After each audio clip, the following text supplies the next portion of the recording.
another episode of Next Man Up. We are so glad you could join us on our Week 11 NFL recap. As always, please check out all of our shows and updates on dtrabbithole.com. We have a new era in Jets football. The Boyle era has begun. What is the pulse of the fan base, Mr. Lizio, regarding the Jets and the Boyle era starting? I don't know how much of an era you can call it, because how long is an era? Like what warrants an era? Just that it happens, that it could be a day. It could be multiple. It could literally just you get a start. That's an era. It could last 3 snaps for all we know. You know, the Rodgers era lasted 4 snaps. I mean, for all we know. So I mean, the pulse is it can't get any worse. The offense could not get any worse than it has been. It has been the most anemic offense in possibly the history of the NFL. Like, let's just put that out there. So it's one of those things where Tim Boyle seems like a nice guy. Can't say anything bad about him. Is he the best quarterback in the world? Probably not. Is he better than Zach Wilson? Most likely, probably not. Is he better than Zach Wilson? I don't know. He might. We don't really know. No. But it's one of those where we've been kind of waiting for some sort of spark. We haven't gotten the spark. Will this be the spark? Will it be the Mike White of 2023 where, is he the new Mike White where he's going to come out, ball out and be like, oh, he's our guy. He's the new guy next coming of Christ. We don't know. I hope that's the case. I'm going to be there. I was there for the Mike White game last year. Maybe I'll be there for what we're calling the Tim Boyle game this year. So we'll see what happens. Are you going? I'm going to be there. Black Friday football. I will be there for the blackout. I'm not going to wear my black jersey because the only ones I have are Jamal Adams and Mekhi Becton, both of which are probably frowned upon at this moment in time. Yeah. So we'll see how that goes. I mean, you could wear Becton. He's just hurt. He just got hurt, and you know what? I'm a mush anyway. It's a bad omen for me to be wearing a hurt jersey. Anyway, buck the trend and wear the sauce jersry instead. I'm just going to wear a white jersey. Paint or bust out mango. Body paint. But anyway, what I'm saying is, the offense can't get any worse. That's kind of where I'm getting at. So what I'm looking at is you have to do what you do, and what you do is run the football. They haven't been able to even do that. They've been getting in these holes, and they're forced to pass the ball so they don't kill the clock. And their defense can do what they do to keep them in the games. Their defense hasn't really given up on, trying to keep them in games. This week we saw them maybe start. I'm not going to say start to give up, but they were gassed. The offense did not convert a single third down. That has been their biggest issue, is converting on third down. They're finding themselves in 3rd and 9 plus perpetually. There was 3rd and 9, 3rd and 10, 3rd and 19. And what do? They run it up the gut all the time. They have the most predictable. They have the most predictable offense in the league. I know that, you and me were butting heads constantly when they hired Nathaniel Hackett. And I want, just like you can probably have similar thoughts on this when, the Giants do something. You want to have blind faith in your team. You want to say they're making the right decision. They're doing the right thing. That's more or less what I was doing. I was like, they hired Hackett. You know what? They know more than I do. They are the guys in the position. They get paid to do these things. They know what they're doing. They're doing the right thing. You want to say you have this blind faith in your teams. They're doing the right thing. They know what they're doing. But that's what it is. It's blind faith, and sometimes it doesn't work. It's not working. It takes a man to realize that, by the way. I'm proud of and to be fair to Hackett, I mean, Hackett didn't anticipate him being in this position. Correct. So part, it's once again a cursed season to start. This is going to be, I think, the 13th different combination of offensive line. They have not had the same starting offensive line, I think, since week 1 and 2 or something like that. Like it's absurd. The revolving door of offensive linemen. There has not been consistency at all. Any quarterback you put in there will probably not really have success behind this offensive line, because it's just, there's no cohesiveness. There's no stability. You don't know who's really going to step up and man these positions and hold it down. You don't know who you can trust on that offensive line. You don't know who you can trust. Now Becton's going to be down. So that left tackle position where you've had someone who's pretty much been there almost the whole season is not going to be there. So I'm assuming they're going to move Max Mitchell to left tackle. And you have that right tackle position now that's going to be relatively open. It's going to be a rough go on the offensive line. So Tim Boyle getting his first start for the Jets is going to be behind a ragtag group of offensive linemen. So, and I'm just going to throw this out there that one of the biggest problems the Jets face, and, not that I'm saying I've been one of the non-believers in Aaron Rodgers, which I've been stated multiple times saying I'm not buying into as much as everyone else. Aaron Rodgers saying I'm going to play again this year has hamstrung them more than anyone will like to admit. Yes. Him saying I'm going to play this year has probably scared off a lot of players from wanting to come and play quarterback at the trade deadline, from some free agents from wanting to come in. Like when they were talking about potentially trading for someone, someone like, they were talking, the Jets trade for Kirk Cousins at the trade deadline. Would someone like Kirk Cousins want to waive his trade clause to go to a team for like the Jets to then be benched later in the season for Aaron Rodgers to come back? No. So Aaron Rodgers constantly giving this optimism, I'm going to come back, I'm going to come back, I'm going to come back, would scare all these players off from either signing with you or being traded to you. So that has been the biggest problem with this team is Aaron Rodgers, period.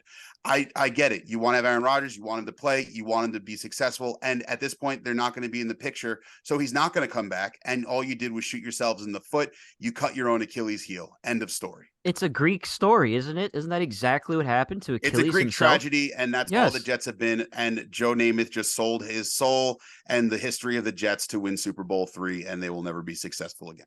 Well, after that happy thought, I just want to at least acknowledge that I don't think it's right that Douglas is getting criticism for not signing a backup when he didn't even want to sign Aaron Rodgers. He wanted to sign Derek Carr. So I have a hard time blaming a GM that clearly did not have as much power as another GM would have. He probably needs to own the Wilson pick, but let's pump the. I would bring back Douglas and Saleh for that reason, but you can't fire your owner. They will get to run it back next year, I would say, because I think they're very much tied to Rodgers and what they do next year. Yeah. And next year is the make or break one way or another, and that next year is very much a plan for win 2024 and win it all before the whole thing blows up. That's more or less what it is. Yeah, absolutely. 2024 is going to be a very bizarre year because it's win now, but also plan for the future because it's really a 1-year window with Rodgers next year. I'm sure he'll play all 16, 17 games without any problems. We've never seen that before in Rodgers' career. Now, it takes a man to admit, things in hindsight. At the time of the Hackett signing, the Rodgers talk was at an all-time high, and the Jets buzz was optimistic, as it should be. But last week, I was like, Tommy DeVito, I was like, we got nothing out of this guy. And you know what? I got to eat my words a little bit because on those yes, it was against Washington. Yes, it was against Washington. And it's not exactly a thrilling team to defeat. But to do it on the road, when you got sacked 9 times, and you continue to, you talked about the third and longs. He was moving the chains on the third and long. It was the first one. I felt like after he got that first one, it's like making your first bucket in a basketball game. You could breathe a sigh of relief. Saquon made this unbelievable catch on the first third and long, and Saquon basically was our wide receiver one. Saquon was all the way back last week. Yeah. So, there's a tiny, tiny, tiny bit of optimism in Giants world, but if nothing else, we at least get to enjoy a local kid from New Jersey playing in a situation that nobody anticipated. His family's supporting him. He's living with his mother. She's doing his laundry. He's doing anything any 24-year-old from Jersey would do. It's sweet. And you know what? I'm glad we beat Washington. Every Giants fan on earth will tell you when you play Washington, doesn't matter what the season is, you feel like you kind of got a shot. And next week, Nikki and I have our little wager against New England, and I'm starting to think we could maybe beat New England. I think DeVito is a little better than Zappy, but we'll see. Obviously, I could expect DeVito to regress a little bit. And also as of today, just real quick, now the announcement is that Mac Jones may be the starter on Sunday with Zappy waiting in the wings. So Bill loves to do this. We'll see what happens with the revolving door.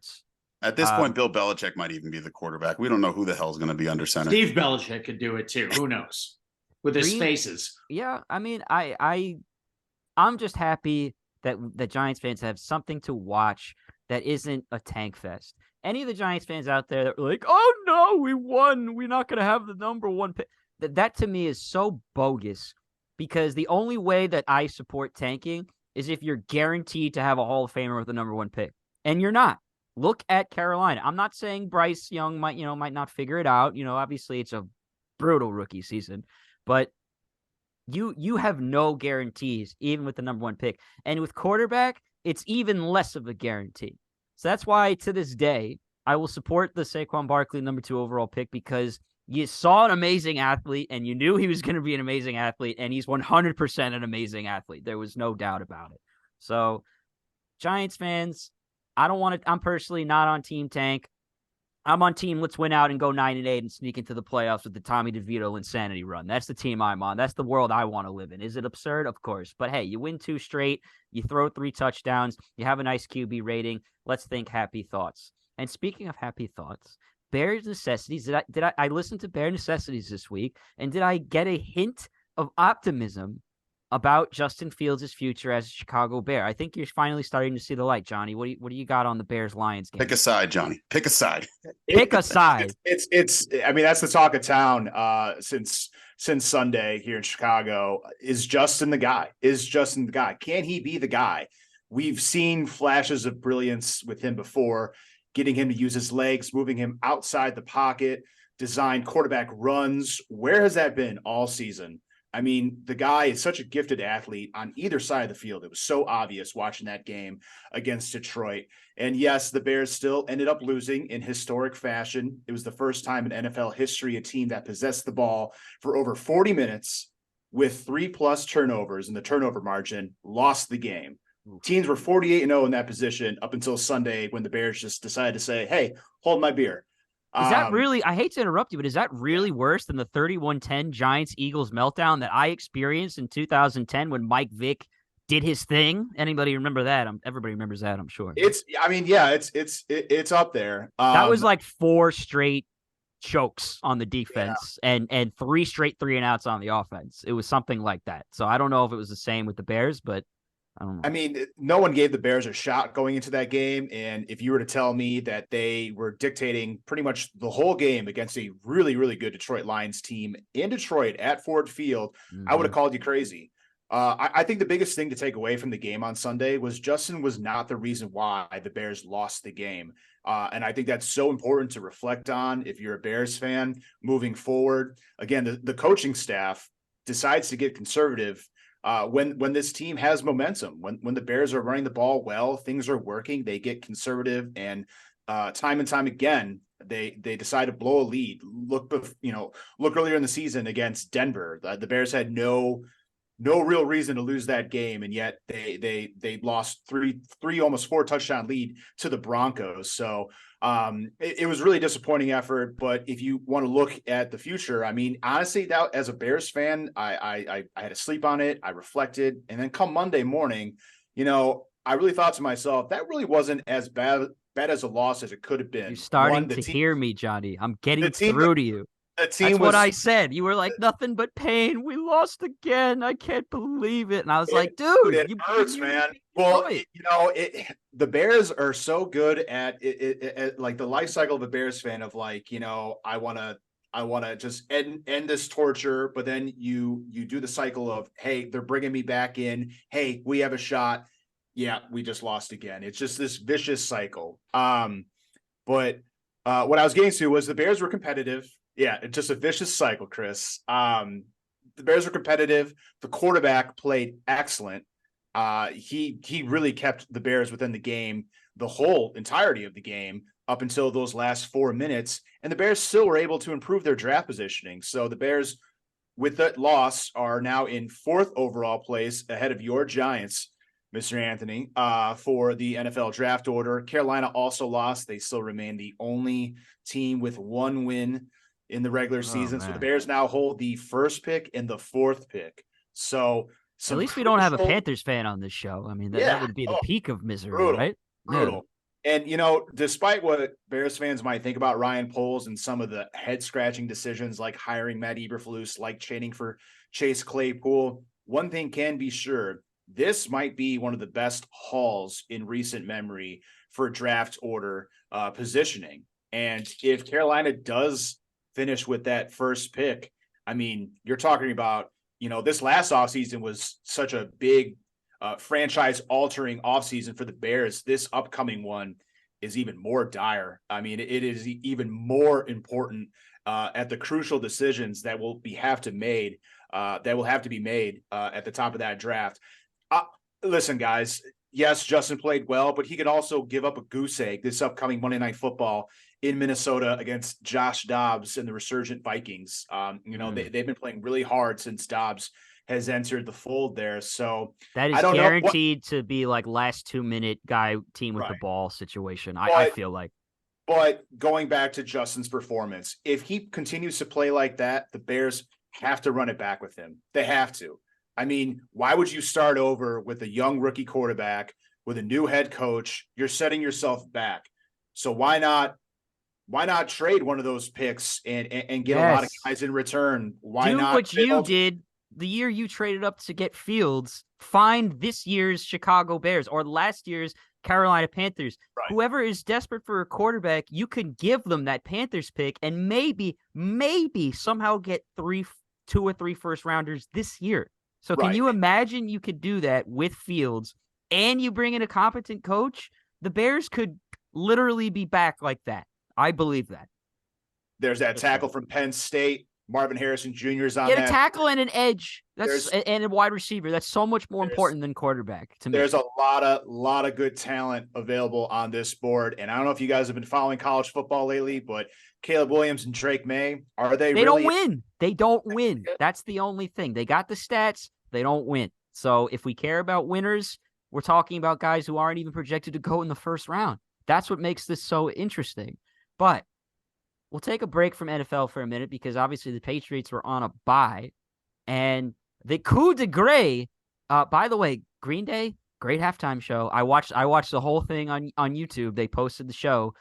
Green Day is genius with the marketing stuff. They got the Taco Bell, they got the Grey Cup, they got the new album. I mean, man, they're just killing it. But that being said, the Alouettes come back again and shock the world again and are champions. Nikki, how do you feel?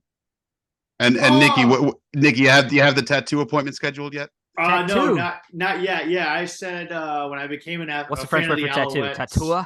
Tatouage. Tatouage. That sounds like something else, but we won't go there. But I said when I became a fan of the Alouettes back in 2021, I would only get an Alouettes tattoo if they won the Grey Cup. And by God, les Alouettes have victoire. They are victorious. Where's it going to be? On your body? This arm has the sports on it. You got the Red Sox. You got a sports arm? Patriots. A non-sports arm. 2 of them. I mean, it's kind of sports arm, kind of not.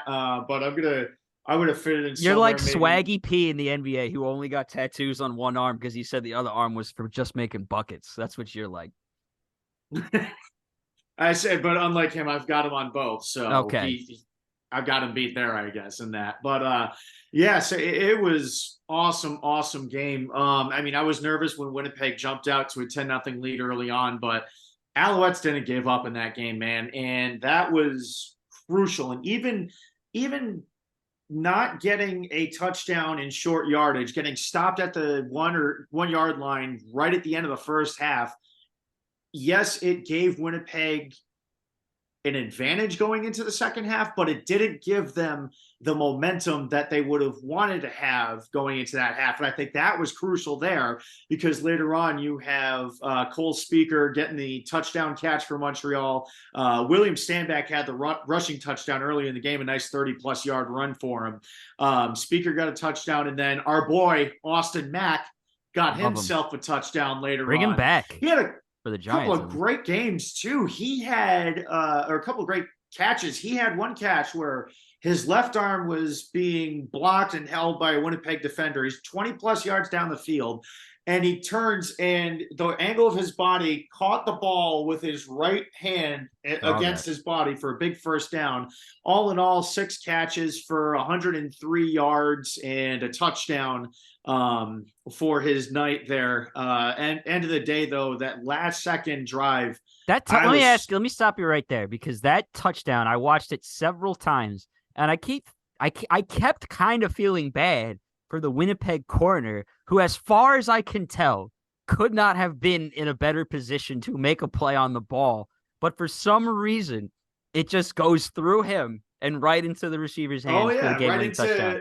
I was like, how does this guy not make the play? Like, I couldn't believe it. I think he kind of swatted, and it like it just somehow went through his arm right as he was doing it. So that's the man right here holding up the Grey Cup, and I have his rookie jersey, which I rock. Coincidentally, is Austin Max 81 now. But that's Tyson Philpott, who won the Most Valuable Canadian for the Grey Cup this year. So, and that was, I leapt all around my house and was going crazy for that one.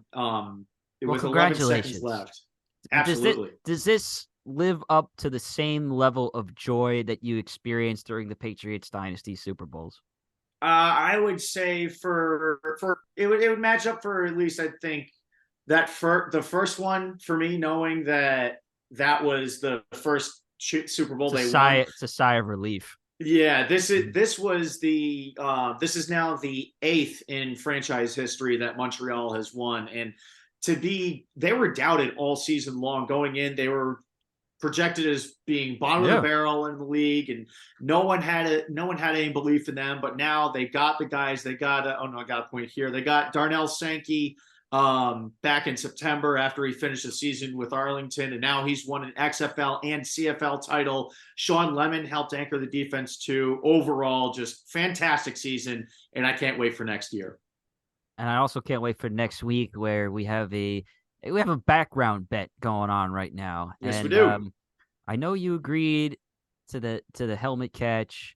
I mean, I feel like what you gave me was kind of a layup. What was it? Just Brady holding the trophy? You could think Brady of something a little meaner if you want, because I don't think that equates to the pain that you felt on the helmet catch. I mean, it's hanging in my basement right now. I look at it every day. Oh, I know. And I basically thank God every single day. So I don't know if it's at the same level. So if you want to think of something a little more like, gut wrenching, let me know. But honestly, it doesn't matter, because Tommy DeVito is about to sling for 4 tutties, and Bill Belichick is probably going to think, why can't I have Tommy DeVito on my team? And I bet you next year he's going to try and sign him. He's going to be powered by the best touchdown celebration I've ever seen, Mr. Gabagool. He's going to be powered by his mom's home cooking too for that game, I bet. So it was a very strange day for the DeVito situation. I mean, to be sacked 9 times and do that. By the way, I realize Sam Howell only leads the league in passing because they don't run the ball. They just don't do it. And they keep throwing and throwing and throwing, and he gets sacked, and then he throws again. And the Giants defense did a great job turning the ball over too. Yeah, no doubt. I mean, they got 4 takeaways, I believe. Anthony, that was 6. Andy, that was the first time the Giants have scored more than 20 points since week 2. If you count special teams, it's 6, Chris. Go on, John. Yes. Sorry. I'm sorry, Johnny. What was the question? Oh, I was just saying that was the first time the Giants have scored more than 20 points since week 2. Oh, yeah. It was the best quarterback performance of the season. Better than anything we saw from Jones. Better than anything we saw from Tyrod. Does it mean he's better than those players? We absolutely don't know that yet, but he's earned the right to start, and at least we can kind of be somewhat excited to see what the kid does. That's all I got there. What you failed to tell me was Mr. DeVito transferred to University of Illinois. And it's funny. I have a coworker that went to Syracuse, and they said the whole reason he transferred was because he stunk. That's what my coworker said, and that he wasn't able to see the field. So his journey has been fascinating. And yes, he's got a little of that Illinois blood in him. I guess you got to root for him now. Fighting Illini. All right. So this week, Tom Brady was on the Stephen A. Smith show, and he had some pretty choice words for the NFL. He said and coming from him, it means probably more than most. He says there's not a lot of greatness in the league. And he obviously went on to some of his own reasons, some of his own thought processes. But I wanted to ask each one of you We'll start with you, Chris. Is Tom Brady right? Or is the league just maybe more competitive than it's ever been? I'd say there's a lot more parity that in recent years than there used to be, but also I feel like there's a lot more disparity at the same time. I feel like the upper echelon teams are way, head and shoulders above everyone else, but also those better teams are a lot more on par with each other, if that Right. makes sense. Right. So, I mean, we don't have those Brady, Manning, Rivers, Breeze matchups that we used to get, because we grew up in that era of like seeing those every week. Like, we have Brady versus Manning, but we also have Rivers versus Roethlisberger, and like we had all these crazy matchups. How many teams have franchise quarterbacks? I mean, you think that you're talking about that era, so many of teams had their guys. And I think that's part of it, outside of Mahomes, Lamar, Burrow, who was hurt, obviously, but we have so many injuries now to a lot of these marquee players. We just mentioned Joe Burrow is out the rest of the season. Aaron Rodgers gets hurt week 1. Kirk Cousins. If you want to throw Kirk Cousins into that conversation, he's out the rest of the season. Deshaun Watson's out the rest of the season. You see guys like Mark Andrews go down the rest of the season. You see a lot of these upper Rodgers level is in the discussion too. We just don't forget about him. I mentioned him. Oh, okay. But you see a lot of these players going down. So I don't know if it's partially on the injuries or what the case is, but I definitely see where he's coming from, because I feel like the product that's out there is not what it used to be. I feel like the juice behind it is not what it used to be. I think that it's maybe it's commercialized, maybe it's due to, all the gambling and the betting and the this and the that and all the scrutiny that everything gets on it. But I think that he does have a point with the greatness that surrounds the game. He definitely is has not a what point. it used to be. I mean, Johnny, outside of a few players that everyone knows their names, like the 3 or 4 players, I don't think that you really see, what we saw, like, even 5 years ago. In the mid-2000s, especially. Exactly. Johnny, what do you got? Well, what I really took and what I found really fascinating from Tom Brady's comments the other day was, you're talking about one of the greatest, if not the greatest, offensive player of all time, and he was belittling the recent rule changes to offensive players and talking about how they're not preached properly on how to protect themselves. So I mean, like, he's essentially defending defensive players, which I have a problem with almost every Sunday. I say to my girlfriend, I say to my family, weekly, it is impossible to play defense correctly these days. That's part of ruining the NFL product that you were just referring to, Chris. That is such a big issue that the NFL currently has. There is no consistency with these defensive NFL calls, and now we're talking about banning the hip toss tackle, whatever it's called, and the hip drop. The hip drop, excuse me. And Isn't that a Shakira dance? I understand. Yeah, right. These hips toss, an old pro wrestling move. That's right. These hips don't lie. But I understand we're trying to protect these players. And I understand that injuries are rapid this year. But it was just very interesting hearing Tom Brady talk about offensive players not being properly prepared to protect themselves.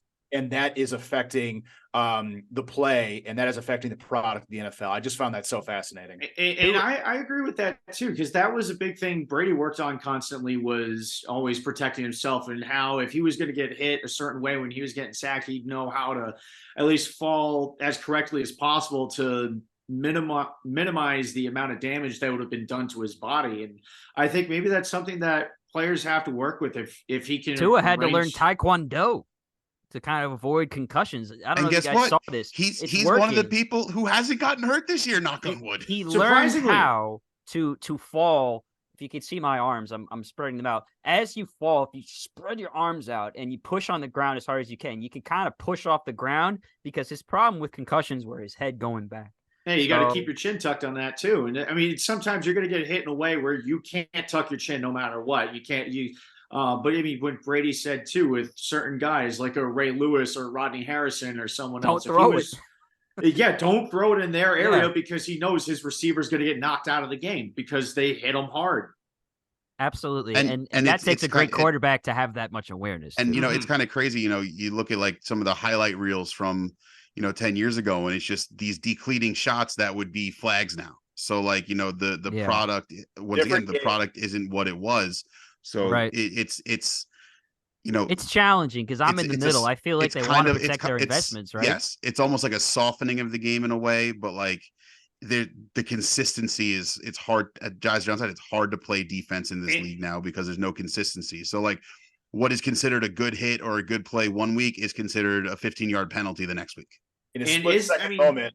Sorry, Nick. Yeah, In a split second moment, like it is so hard for a defender to lift his head up to make sure he's not leading with the crown of his helmet. Like it is so hard in a split second. Or not putting their full weight on a quarterback to and there's avoid no a 15-yard roughing consistency. the There passer. was no holding calls in the Giants Washington game this week. It's like, how do you just not have a holding call in the entire game? As they say, you could have a holding call on every single play. Every single play. Yeah, it's like traveling in the NBA. It happens all the time. But I mean, even with Brady's point on like a feared guy like a Ray Lewis or something, like I don't think right now, I mean, I could be wrong, but right now it doesn't seem to me that there's that kind of guy rowing the defense for like that you're scared to throw in their direction because they'll lay a smackdown on somebody. I think the best defenders are edge rushers right now. Like Myles Garrett is probably the best defender in the league. I'd say. Myles Garrett, I would selfishly put Dexter Lawrence in the conversation as one of the best defenders. Probably the guys that you're throwing. And did you? Speaking of Garrett, did you see how quickly the helmet got snatched away from him by the Browns after he just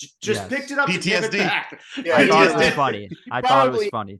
He probably should have been the Steelers defender holding that helmet, or the Browns defender holding that Steelers helmet. Probably not the best choice. Yeah. I think he knew exactly what he was doing. A couple of guys on the Steelers laughed it off with him too, and he responded well. So yeah. Speaking of the Steelers and the Browns, AFC right now, I mean the Steelers. I don't know what the Steelers are. I really don't.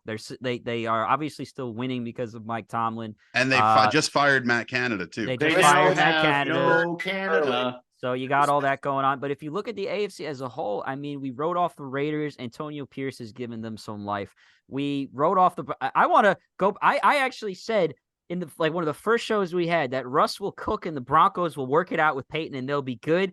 And then 4 weeks after that, I decided to retract that statement and be like, you know what? Definitely not. And now I'd like to take that statement back and say that Russ is cooking right now with Courtland Sutton, especially last. Yeah, I mean, I don't care. You flip-flop the same way, to start this show with Nathaniel Hackett. And as I said, it takes a man to admit it. But with the Broncos, they're suddenly in the mix. Colts are still in the mix. Bengals, even without Joe Burrow, are in the mix. So the AFC is wide open. And I think that kind of goes hand in hand with what Brady said. There's really no dominance. But the parity is league structure. It's all salary cap based. Very few, basically you have a window of teams. Like look at the Detroit Lions. They're not giving Jared Goff a ton of money. So they're able to kind of have more of a complete roster and they can kind of, because it's Goff's second time coming. He's not on that big deal. But then you have certain teams like look at the Chargers. They pay Herbert. Everybody loves Herbert. They're still 4-6. So it doesn't make any sense. Yeah, I wouldn't be surprised. I wouldn't be surprised if Brandon Staley's gone after this weekend if they wind up losing. I'd say that this weekend is going to be a big weekend for potential coach firings. I'd say if you look at the Chargers and I'd say potentially Washington if they get blown out by the Cowboys on Thursday. So I mean, Black Friday could very well be Black Friday for Ron Rivera because then you get that long week to have someone like Eric Bieniemy prepare a game plan for the following week. You love that guy so much. Because you know what? The man has not gotten his chance. I think it's because he looks like he could be your father. That's why. Shut your mouth. I'm just saying. He looks like he could be listen, you kind of have similar vibes. I'm not trying to be mean. Eric Bieniemy has always been talked about as the next head coach, next in line to be a head coach, and has not gotten the job. Tell him to run the football. Tell him to remember to do that. He got it. So now when he got hired in Washington, they said he's also an associate head coach. Ron Rivera is very much on the hot seat.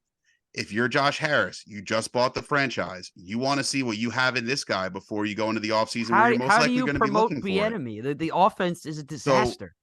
But I look at it this way: Jack Del Rio's probably not going to be the guy that you're promoting because he's shown that he probably isn't the guy you want to be your head coach. So if you're looking to put an interim tag on someone, put it on the guy who's your associate head coach that people have said could be a head coach in the NFL, who has had head coaching opportunity, interviews in the past. So why, if you get rid of Ron Rivera, if you get blown out by Dallas on Thursday, give Bieniemy his chance, because this way you can look at your in-house candidate, because in the offseason, if you're looking for a head coach, you just bought the team. So if you want to see what you have in-house before you look elsewhere, that's the guy you're going to be winding up looking at. So why not give him his audition before the season ends? I don't think they'll get blown out.